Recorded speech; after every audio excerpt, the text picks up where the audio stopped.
Having heard Christian's keynote speech, we're going to now shift our attention over to the Young Logistics Professionals Award. Just by way of explanation for those in the room who are unaware, the FIATA Young Logistics Professionals Award is an annual competition where young members of the industry are invited through their National Forwarding Association to submit a dissertation. And this 6,000-word dissertation allows them to articulate their expertise, their passion for the industry, describing an import and an export shipment from their native country. Additional points are awarded through the judging process for complexity of the cargo, the multimodality of the movement itself of the goods, and all of the different complexities that you as freight forwarders face on a daily basis. So customs, security, all those different elements being included in the dissertation. Each year then, once the judging panel have assessed the actual dissertations, we invite 4 regional winners from each of the regions to attend the FIATA World Congress and take part in the very final stages then of the competition, which involved a presentation to the steering committee and our session today, which I'm sure they're going to enjoy over the next sort of 20 minutes or so. So by way of introduction, looking left to right, we have Hasby Bin Yakob, representing SLA in Singapore, Andre Gerber, representing SAF, South Africa, Victoria Ruddick, representing SIFA, Canada, and Nils Von Salson, representing DSLV in Germany. So welcome.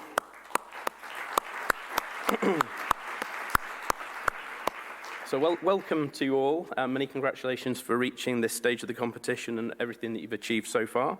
I'm now going to hand the floor over to each in turn to deliver a short TED Talk style presentation articulating one of their chosen shipments. So if we could ask Hasby to take the floor first, please.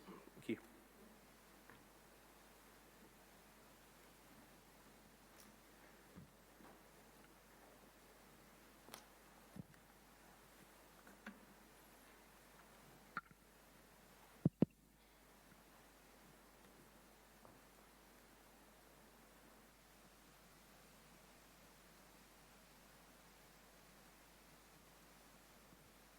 Hello. A very warm welcome to FIATA World Congress 2023.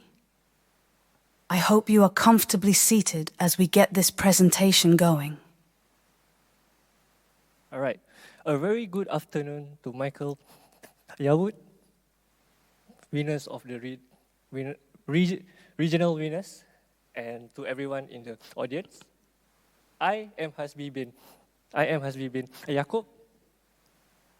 I am currently working as a customer service officer for DST Lines, a member of Singapore Logistics Association.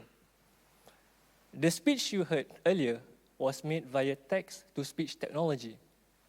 Now, imagine sitting through this presentation, hearing only to that voice without any human presence. I reckon it wouldn't garner much interest. Why and how is that so? There is a symbiotic relationship between technology and elements of human emotions. Freight forwarding is not just about the physical movement of cargoes from one point to another. It is also important to appeal to customers' emotions and their experiences. The focus of my presentation is the consequential impact of digitalization in this industry and balancing technology with human touch. My export case involved transporting 44 drums of liquid hydrogen peroxide from Singapore to Fuzhou, China. Liquid hydrogen peroxide is classified as a dangerous good with UN number 2014, IMO 5.1, and sub-risk 8.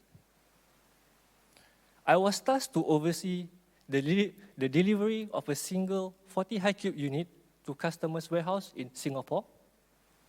And my scope of work also include arranging sea transportation from Singapore to Xiamen, and facilitating smooth customs clearance in both countries. The final step is to ensure the successful deliverance of the container to buyer's warehouse in Fuzhou, China. As part of digital transformation, a lot of the processes have been digitalized. These include sourcing of DG freight with multiple carriers, submission of IMDG form, and shipping instructions, export permit declarations to Singapore Customs, and also the issuance of electronic bill of lading. Combined together, this highlights the importance of digital literacy in facilitating international trade. Freight forwarders has to be competent in navigating multiple digital platforms in order for them to perform their tasks effectively. But where do the elements of human touch fit within this scheme of things? This shipment involves navigating the complexity of handling DG cargoes. Freight forwarders plays an important role in ensuring the safety of maritime transport. Within this shipment, I face several challenges that arise from having to comply to IMDG code and regulatory requirements of multiple government agencies. Amidst a highly digitalized system,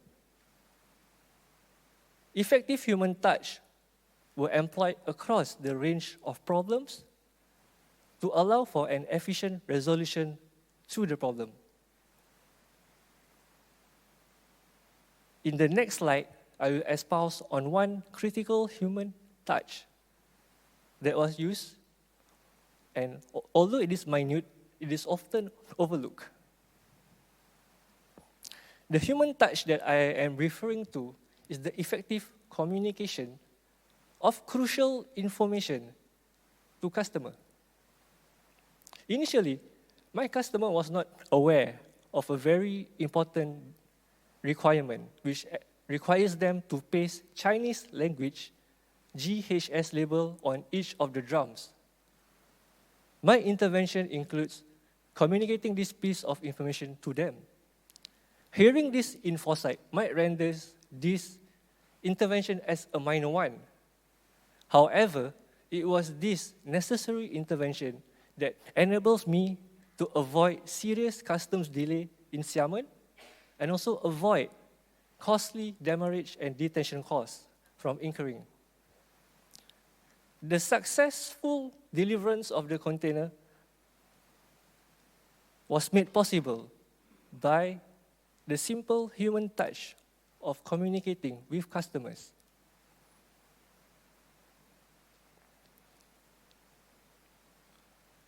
From my case study, it highlights the importance for freight forwarders to continuously upskill in digital literacy. Digital transformation renders traditional methods to be obsolete, and these methods are continuously being replaced with new digitalized solutions. One of the emerging trends that I would like to share is the use of artificial intelligence tools such as ChatGPT. I prompted ChatGPT to assume the role of a freight forwarder and simulate my export case. And the results were remarkably similar to what I have done in that shipment. This then begs the question, can AI provide a reliable freight forwarding solutions in the future? Yes, I could. It is indeed a formula to go forward in time to come. As we continue to embrace new technology, it is important that we should not forget about the human touch.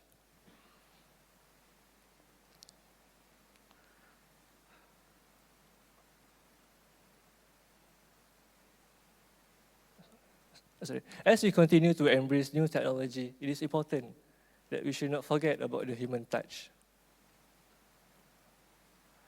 Hybrid freight forwarding solutions is the way forward to tackle changing climate of logistics.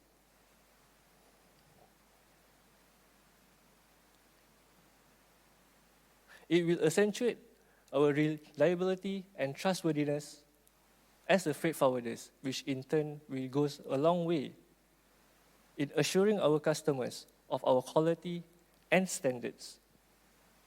As the title of my presentation suggests, it is important that we embrace technology without ever losing the human touch. With that, I have come to the end of my presentation. Thank you.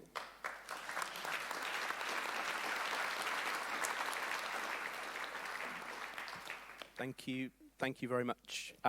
Just one quick question before you take your seat and we hand over to the next speaker. You mentioned artificial intelligence in your presentation, both today and earlier in the week, and I think it's fascinating that it was able to come, by the sounds of it, very close to reality. I just wonder whether you could say a few more words about just how close it came, maybe any errors that it did throw up, and to what extent that you feel that AI could be an enabler for freight forwarders moving forward. All right. Thank you, Mike, for the question. All right. For the first part, how close does it came towards simulating similar to what I have done? ChatGPT firstly is able to identify liquid hydrogen peroxide as a dangerous goods, which means it can differentiate between a general cargo and dangerous goods. And they are also able to give step-by-step process as per to check the IMDG code, to check for the labels, to check for the packaging, and to ensure compliance to the regulatory requirements. It goes as far as advising me as a freight forwarder to ensure that the quality of the container is good. Because when we are talking about exporting dangerous goods, we have to avoid any contamination. If there is any hole in the container, that it might contaminate the chemicals. But what was lacking is it is not able to provide a specific, it is not able to make sense of the localized context of a particular countries. Like, for example, in Singapore, the customer is required to obtain an explosive precursor license from Singapore Police Force before they are able to export liquid hydrogen peroxide out of the country. And then when it comes to importing into China, I need to obtain a Xiamen port approval. I need to get the approval from Xiamen port, which has to be done prior to the booking of this shipment. So overall, ChatGPT did not capture this, did not capture the local laws and regulations. But moving forward, we have to bear in mind that ChatGPT is a generic platform which is not catered for supply chain and logistics. However, the trajectory of the advancement in science and technology, I am positive that in the future, we might have a software similar to ChatGPT that is able to make sense of the local laws and regulation. So it goes beyond the generic process. It gives you the specific laws and also what kind of codes, IMDG code compliance. So, yeah, that is my Okay, thank you very much. Thank you. We'd give them a round of applause. Yeah, thank you.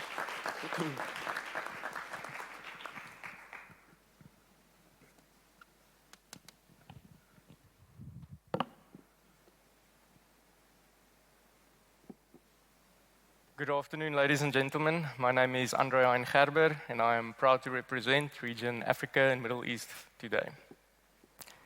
I hail from a small farming town community named Oudtshoorn, situated in a southwestern region of South Africa. A blink and you miss it kind of town. If you Google Oudtshoorn on Google, you are virtually guaranteed the first image hit will be a photo of ostriches, the world's largest bird, who is also quite ironically flightless. Some of my fond memories growing up include cycling to and from school every day.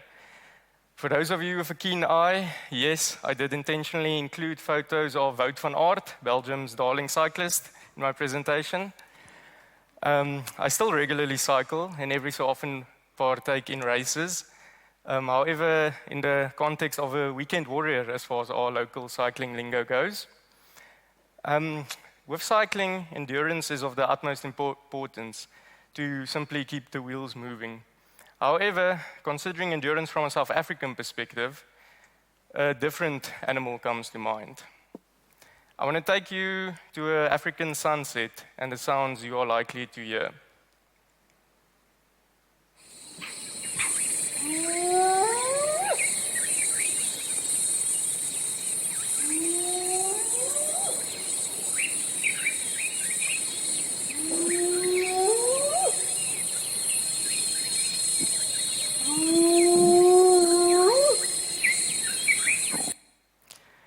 For those of you who do not recognize it, the sounds are made by none other than a spotted hyena.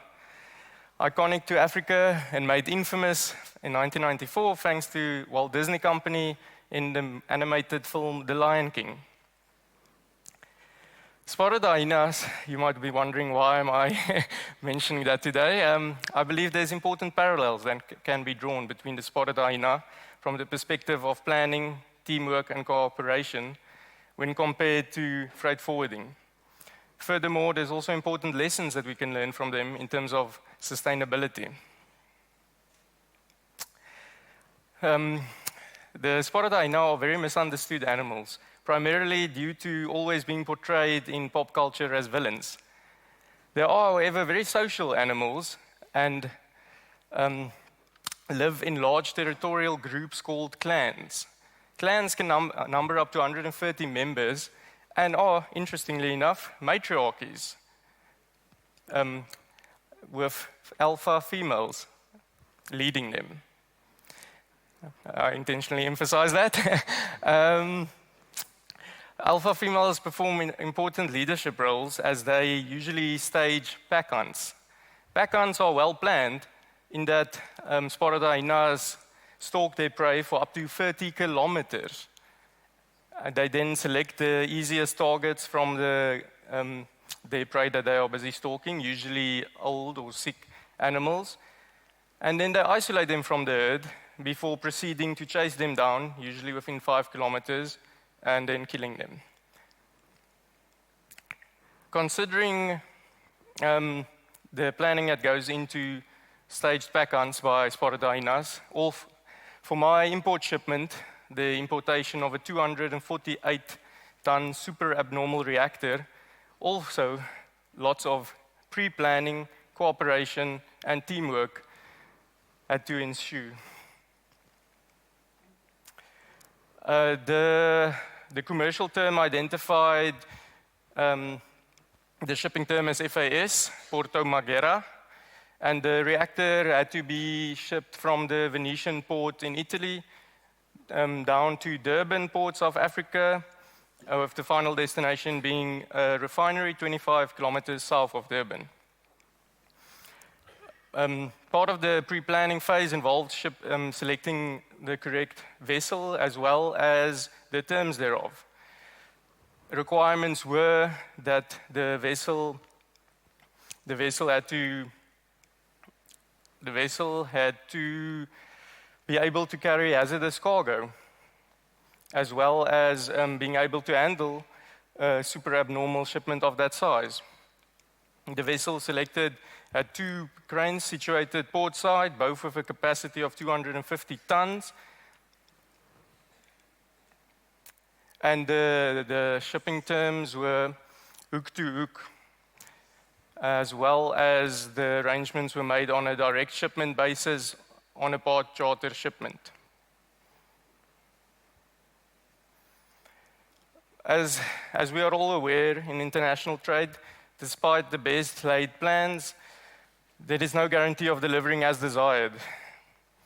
Upon discharging the super abnormal reactor at Durban port, it was noted that the weights on the vessel's crane loads were 5.5 tons heavier than the declared shipping weight on the packing list. This involved having to arrange for port cranes to be set up, a weighing gantry to be set up on short notice to reweigh the cargo in order to determine, as a second opinion, that it is indeed overweight. It was found to indeed be overweight, which necessitated the trucks having to be rearranged and extended in order to allow for the additional weight on each individual axle set. As it being a super abnormal reactor, the road permit could only be applied for when the cargo was discharged and weighed at the destination port. With it being overweight, however, it couldn't apply for the road permit. In terms of sustainability, the spotted hyenas are known to be the vacuum cleaners of nature. Why do I say that? They eat everything and anything, including skin and bone, whereas other predators leave behind as much as 40% of a carcass. They furthermore performed a vital role of keeping the populations in check between predators and prey, and removing carcasses and dead animals from nature, which removes the risk of anthrax spreading.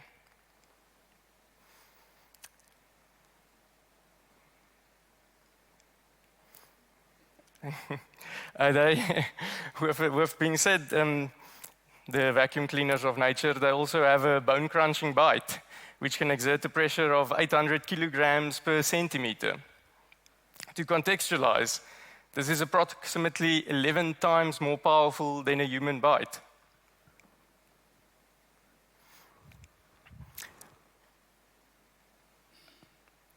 As part of my shipment also is aligned to key objectives of the United Nations Sustainable Development Goals, number 7 and number 9. Number 7 for contributing to green energy, and number 9 for building reliable infrastructure. The importation of the super abnormal reactor formed part of key upgrades at the refinery site situated near Durban. At the time, the buyer was gearing itself up to meet the new International Maritime Organization goals, which came into effect January 2020, to produce lower sulfur marine fuel oil. I believe lots of lessons can be learned from nature, more specifically the spotted hyena. And yeah, that is my presentation. Thank you. Thank you very much. So from polar bears to penguins to spotted hyenas. Amazing. The route planning aspect at destination that you mentioned through your dissertation and the presentation earlier in the week, I thought again was fascinating. Having to move something that's nearly 200 tons through, average roads to the destination must have been a huge undertaking. Are you able to say a little bit, just very quickly, about the route planning procedure and or the process and how you achieved that? Yes, thank you for the question, Mike. The route survey planning was of the utmost importance. It required meticulous planning in the route survey report, which comprised of 126 pages. In the feasibility study, the route was analyzed, measured, dotted down in the sense of every ascent, every descent, every sharp corner, every bridge. had to be recorded. From a South African perspective as well, which further complicated matters, was not only did route approval need to be approved by the port itself within Transnet National Ports Authority. They are in charge of the port area. We had to apply to them to move the super abnormal reactor, and then additionally the local provincial government to move to complete the journey. Additionally, route modifications were required insofar as propping of bridges, temporarily removing light poles, road signage, bollards, as well as at the refinery site itself, setting up a temporary bridge to complete the journey. All of this had to be obviously approved, and this had to be done via various government agencies such as Eskom, Transnet, the municipality itself, as well as the National Road Department. The journey itself could not be undertaken on a weekend or on a national public holiday, as well as not during working hours due to prevent traffic roadblocks. So eventually, once the final road permits were approved, the journey was immediately undertaken approximately at 10 at night. And even with the help of a police escort, various support vehicles to guide the loaded rig, more specifically over bridges and sharp turns, the journey still took 8 hours. And unfortunately for the people for that Friday morning going to work, there was a small traffic jam caused, as it was not anticipated to take so long. And then lastly, just to highlight, which was also very interesting, at one specific bridge, the maximum weight load of the bridge was in such close proximity to the loaded truck and trailer system, which consisted of a 2-pull, 1-push system, two trucks at the front, 1 truck at the back. And it was 78 meters long and 192 tires in totality. At that very specific bridge, due to the close proximity of the weights, only 1 truck could go across simultaneously with the trailer. And that caused it to move at a snail pace of less than 5 kilometers per hour to successfully make its way across that bridge. Yeah. Okay. Thank Fantastic. you. Merci. Thank you so much. Thank you.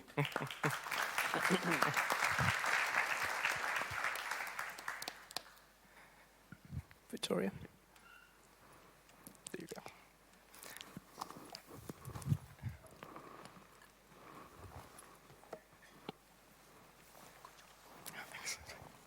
Good afternoon, everyone.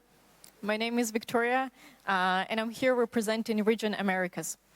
And today in my presentation, I would like to explain a quite unique transportation case into one of the most remote places on this planet. And I'll give you a few hints. Well, first of all, you can see the picture of it behind me. It's also a continent that is 98% of it is pure ice. And it holds about 70 to 90% of the world's freshwater reserve in its ice sheet. I'm sure you can think of the name about it now. I'll be talking about transporting cargo to Antarctica. So let's start with it. But before I go into all the logistics and transportation details, I'd like to talk about the climate change. All of us have felt the impact of it. In Americas, in Europe, this summer was the hottest so far for many countries. And we've used to see news about floodings and wildfires due to the rise in temperatures. Now, in my presentation, this will also be a big focus. Now, the transportation and logistics industry, while it does produce a lot of emissions and adds to the climate change, I believe that it also an enabler for all the other companies that rely on the transportation, which is the majority of other companies, to help them reach their own sustainability goals. How can we do this? By providing them with the green transportation options, such as using sustainable fuels, thinking of consolidating shipments, the CO2 offsetting programs, and many more other innovative ideas that we have in our world today. So, my case was about transporting 4 snowmobiles, as you can see on this picture, from the city called Valcourt in Quebec in Canada to Antarctica, and specifically to the Union Glacier Airport. Before explaining my transportation process and the logic behind it, first of all, I had to look at the cargo and understand, is it considered to be dangerous goods, as that would be a big factor on how I could transport it. So as you can all know, even if you haven't driven a snowmobile, they have engines. Now, you may think, well, it's a brand new snowmobile, right? No one has been driving it before, yet. When the manufacturer test runs the engines, there could have been some fuel residue left in it, and even that small amount of fuel would still make them dangerous goods. However, in this case, the manufacturer was able to provide me a purge certificate, confirming that all the engines were purged and are clear of any possible oils. So I could confirm that this will not be dangerous goods, and we can safely transport it using passenger aircrafts. So you can see a picture here depicting on how I recommended for the client to package the snowmobile. Now, there were 2 cases we could do it. One is shown here, and another one using crates. Why have I not recommended to crate the snowmobiles? Well, there is a very simple answer, is if we add together all the dimensions for the crating, it takes more space, and we would not be able to fit all 4 crates on a PMC pallet that is used for loading into an aircraft.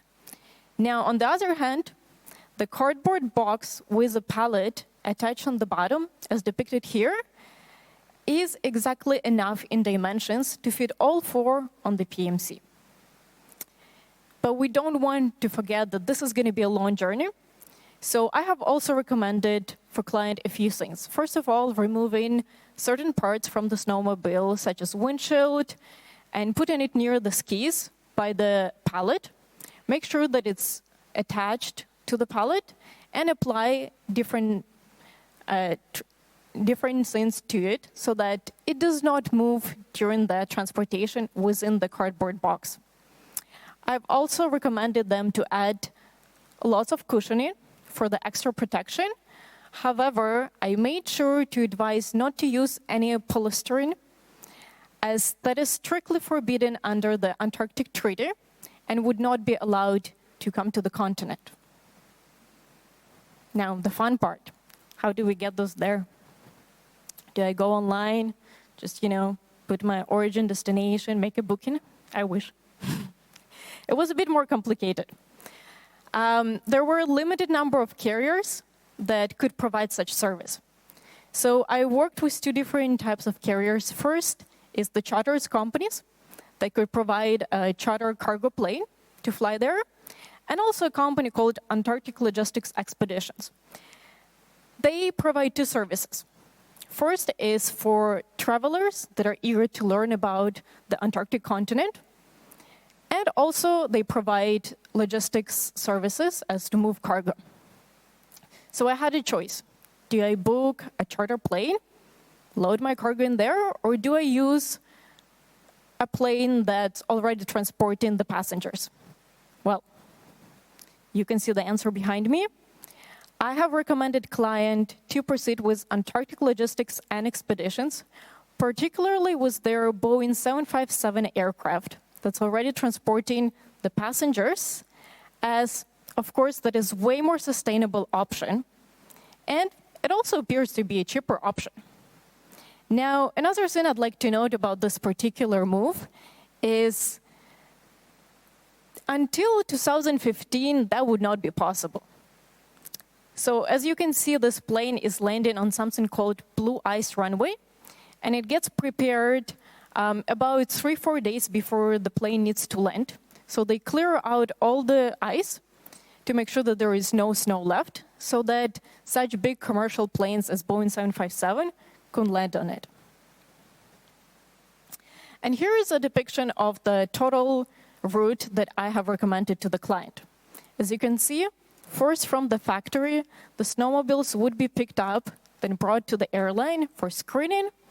Later, they would fly to Toronto, and from there to Santiago de Chile. Why through Toronto? There is no direct flight from Montreal to Santiago de Chile, so we need to use one connection flight. Then from Santiago de Chile, they would be trucked to airport in Punta Arenas. You may also question, well, if I prefer to fly it all the way. Unfortunately, we couldn't fly the cargo from Santiago de Chile to Punta Arenas because the domestic flights that operate there are not big enough to fit the size of the cargo we have. So they have to be trucked. And the last question you may have is, so why all of a sudden Punta Arenas? What is so special about that airport? Well, our main carrier, Antarctic Logistics and Expeditions, operates out of that airport to go to the Union Glacier Airport in Antarctic. So that was why we had to bring the cargo particularly in there. For the final leg, it was loaded on the Boeing aircraft and safely flown to Antarctic.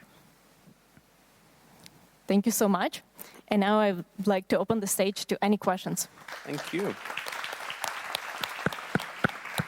So just one quick question around sustainability and emissions. You mentioned, again, through your dissertation and the presentation here about the importance of reducing emissions through the transport, maybe particularly so going to this destination. How important do you think that aspect's coming to your customers? Do you see still a balance between price, duration of shipment, and emissions, or is the weight shifting? Thanks, Mike.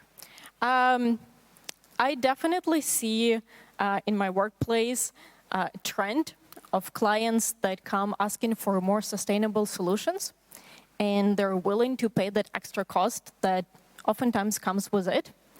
They're also asking for CO2 reporting and so on.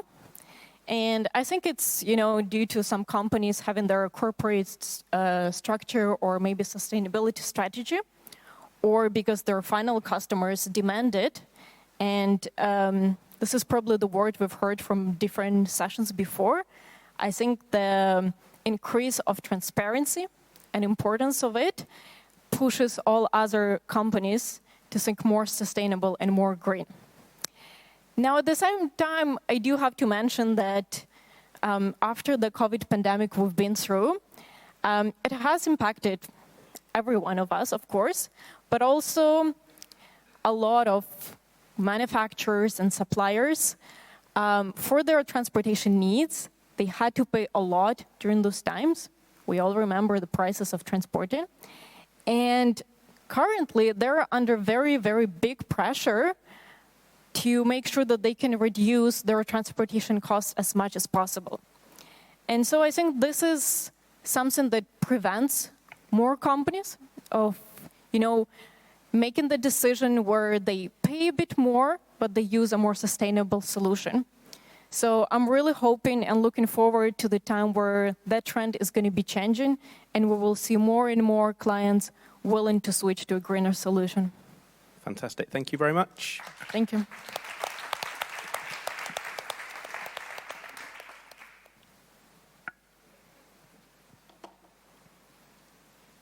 Hello everyone, a short introduction about myself. My name is Nils, and working for the AMA Freight Agency in Hamburg. I'm born and raised also in Hamburg. And actually, and the transport that I presented is an emotional attachment to me because it was one of the first transport that I handled by myself for the company that I'm working for. And I still remember my supervisor coming to my desk and touching my shoulder and handing me the order, and he was saying, you will have fun with that and you can learn something. And since then I was I knew what it was all about, because usually he only handed the orders where he's sure that he don't want to work on.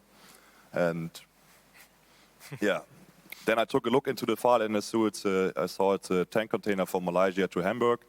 The goods commodity was additionals for cosmetics. It also contains dangerous goods, class 9, packaging group 3.